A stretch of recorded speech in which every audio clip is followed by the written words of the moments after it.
অভিজিৎ, আমার তো টাকার দরকার। দয়া, তোমার টাকা লাগবে, তুমি অভিজিৎ বন্ধুকে বলবে না? দয়া, টাকার টেনশন করো না, আশেপাশে দেখো কোনো ব্যবসায়ী লোক আছে নাকি। কেন, চুরি করবা নাকি? আরে না, চাঁদা তুলমু। অভিজিৎ, আমরা না সিআইডির লোক। দোস্ত, আমরা যে সিআইডির লোক এটা কিন্তু পাওয়া, আর আমি এবারই কিন্তু মোটামুটি ব্যবসা চালাই। ভাই, আপনি কি আমাকে চেনেন? তুই কেটা? কয় কি রে? ভাইয়া, মালটা দাও তো। এই দেখ, দেখছিস? CID CID CID. Sir sir sir, দয়া, মালটার এখন কাজে লাগাই এসো। ভাই, ব্যবসা কিরম চলছে? সেই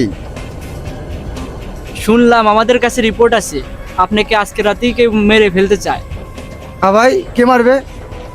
ভাই, 20 লাখ টাকা দেন আমাকে, দয়া, আমরা আজকে রাতেই মালটার উড়া দিন, আপনি নিশ্চিত ব্যবসা করবেন। ঠিক আছে ভাই, আপনার অ্যাকাউন্ট নাম্বার দেন, আপনার অ্যাকাউন্টের নাম্বারে আমি টাকা দিয়ে দিচ্ছি। দয়া, দেখো 20 লাখ ঢুকছে। হ্যাঁ, ঢুকছে। ভাই, টেনশন নাই, সিআইডি বাকিটা দেখে ঠিক নিন। আছে ভাই, একটু দেখে রাখেন।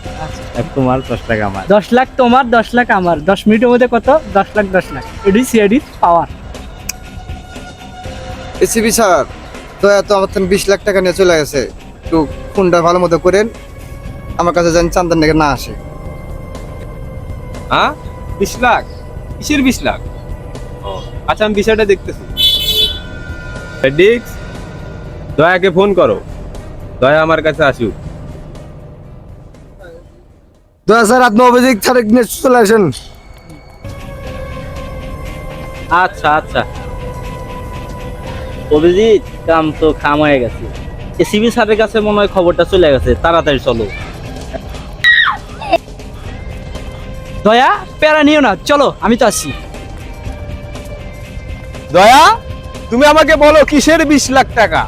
স্যার, আমি জানি না, সব অভিজিৎ জানে। শালার দয়া, পুরো দোষটা আমার উপর চাপালি। স্যার, আপনি যে 20 লাখের কথা শুনছেন, এই 20 লাখ আমরা তাকে উদ্ধার করে দিছি, আমরা তো নি নাই। অভিজিৎ, আমি তো টাকার কথা বলি না, এই 20 লাখ কিসের সেটা বলো। স্যার, ঘটনা হলো কাহিনী নেই, আমি যেটা আপনি বুঝতে পারছেন সেটা বুঝতে চান না, তাকে আমরা 20 লাখ উদ্ধার করে দিচ্ছি। শেষ না হলে দয়া সাক্ষী আছে, আর দয়ার পুত্র অপারেশনের জন্য 20 লাখ নিচ্ছি। স্যার, ওরা কিন্তু পেঁয়াজ লাগাইতেছে। স্যার, এটা কোনো পেস না স্যার, আমাদের একটা মিশন আছে, মিশনটা কমপ্লিট করে আবার বুঝাই দিছি। এই দয়া, এসো।